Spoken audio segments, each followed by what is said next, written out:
আসসালামু আলাইকুম। আজকে আপনাদের আমি দেখাবো কি করে সর্ষে পাবদা রান্না করতে হয়। তো সর্ষে পাবদা রান্না করার জন্য প্রথমে পাবদা মাছটাকে মেরিনেট করে নেব। তো আমি প্রথমে উপকরণ দেখাবো। তো পাবদা মাছ রান্না করার জন্য পেঁয়াজ কুচি, রসুন বাটা, পেঁয়াজ বাটা, সরিষা বাটা, কাঁচা ঝাল কুচি, জিরার গুঁড়ো, লবণ, হলুদ। আমি প্রথমে এই পেঁয়াজ কুচিগুলো মথে নেব।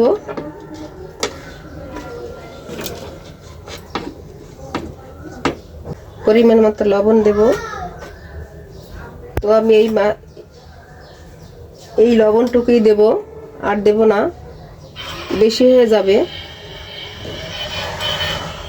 তো আগে আমি এটাকে মেখে নেব।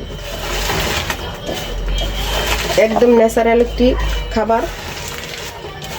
তো এরকম করে যদি আমি পেঁয়াজটাকে একদম মাখিয়ে নেই তাহলে স্বাদটা একদম ন্যাচারাল হয়।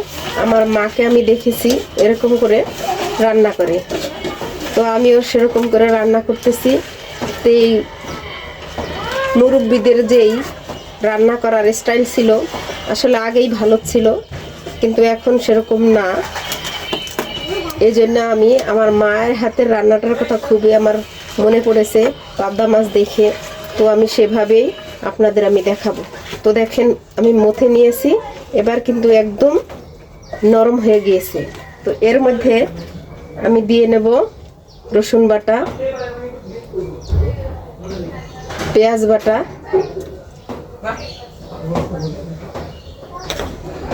ধনিয়ার গুঁড়ো,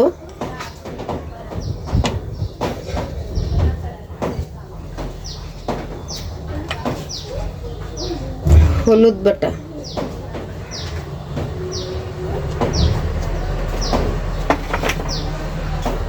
যার যতটুকু প্রয়োজন সে ততটুকু দিয়ে নেবেন।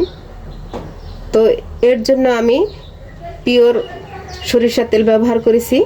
সরিষার তেলে ঘ্রাণটা সুন্দর আসে এবং মজা লাগে, ভালো লাগে। এই জন্যে কিন্তু আমি সরিষা। আর এখন আমি এগুলোকে আমি মেখে নিয়ে নেব, এগুলোকে আমি মাখিয়ে নেব।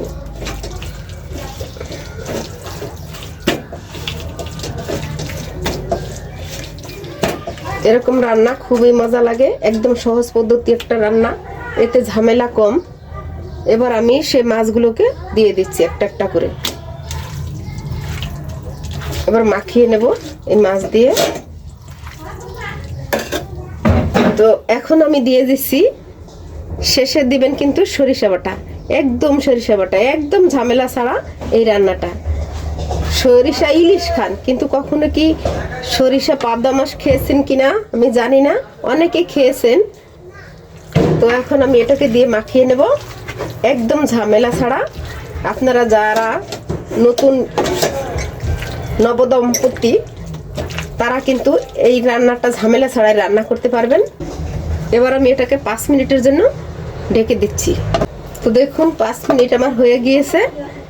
এবার আমি চলে যাব রান্না। প্রথমে সরিষার তেল দিচ্ছি, সরিষার তেল দিয়ে রান্না করবেন। সরিষার তেল দিয়ে রান্না করলে একটা ঘ্রাণ আসে আলাদা। তেলটা গরম হয়ে গিয়েছে, এখন আমি এর ভিতর সেই ম্যারিনেট করা মাছগুলো দিয়ে দিচ্ছি।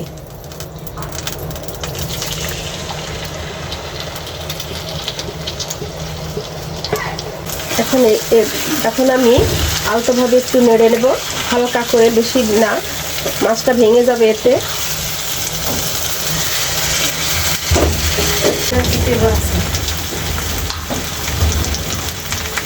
এখন আমি পানি দিয়ে দিচ্ছি। পানি দিয়ে কিন্তু বেশি একটা নাড়াচাড়া আমি করব না, কারণ পানি দিয়ে নাড়াচাড়া করলে মাছটা ভেঙে যাওয়ার সম্ভাবনা থাকে। তো পরিমাণ মতন আপনারা পানি দিবেন মাছটি সিদ্ধ হওয়ার জন্য। এবং আমি একদম এটাকে কিন্তু মাখা মাখা করে রান্না করছি, এটাকে আমি মাখা মাখা করে রান্না করব।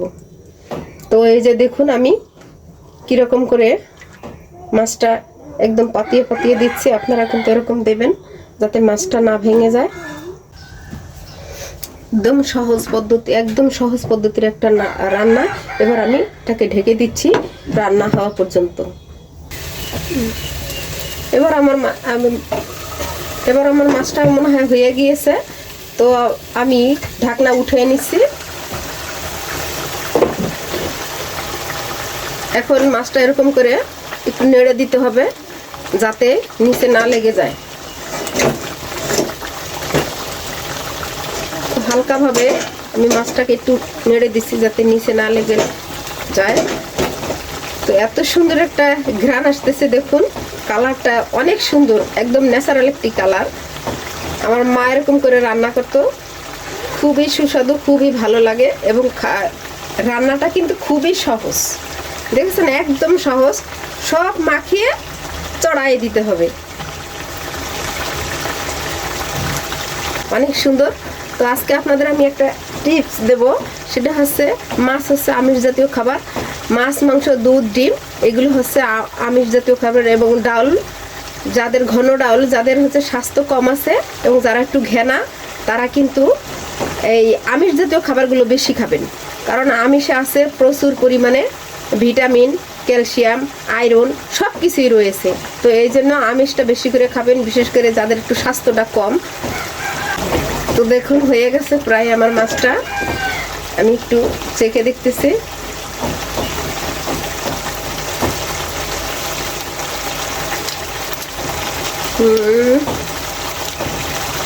বিশাল লাগতেছে, সরিষা বাটা অনেক মজা লাগতেছে, খুবই সুন্দর একটা খাবার। তো দেখুন বুদবুদ শব্দ হচ্ছে, হয়ে গিয়েছে। এই যে এরকম একটু হালকা হালকা একটু ঝোল লাগবেন, হালকা একদম, এখানে মাখা মাখা, এটা খেতে এত সুস্বাদু। এবং দেখেন কাঁচা জাল কিন্তু এখানে দিয়েছে, আমি কিন্তু শুকনো জাল মোটেও দিইনি, কারণ কাঁচা জালের একটা ঘ্রাণ আলাদা, কাঁচা জাল দিয়ে রান্না করলে তরকারিটা এরকম হয়, স্বাদটাও ভালো লাগে এবং কালারটাও সুন্দর আসে। তো আমার হয়ে গেছে, এবার আমি নামিয়ে নেব। তো বন্ধুরা, আমার ভিডিওটি যদি আপনাদের ভালো লেগে থাকে অবশ্যই আপনারা লাইক করবেন, কমেন্ট করবেন এবং সাবস্ক্রাইব করবেন। সাবস্ক্রাইব করে আমার পাশেই থাকবেন। তো দেখা হচ্ছে অন্য কোনো ভিডিও নিয়ে। আল্লাহ হাফেজ।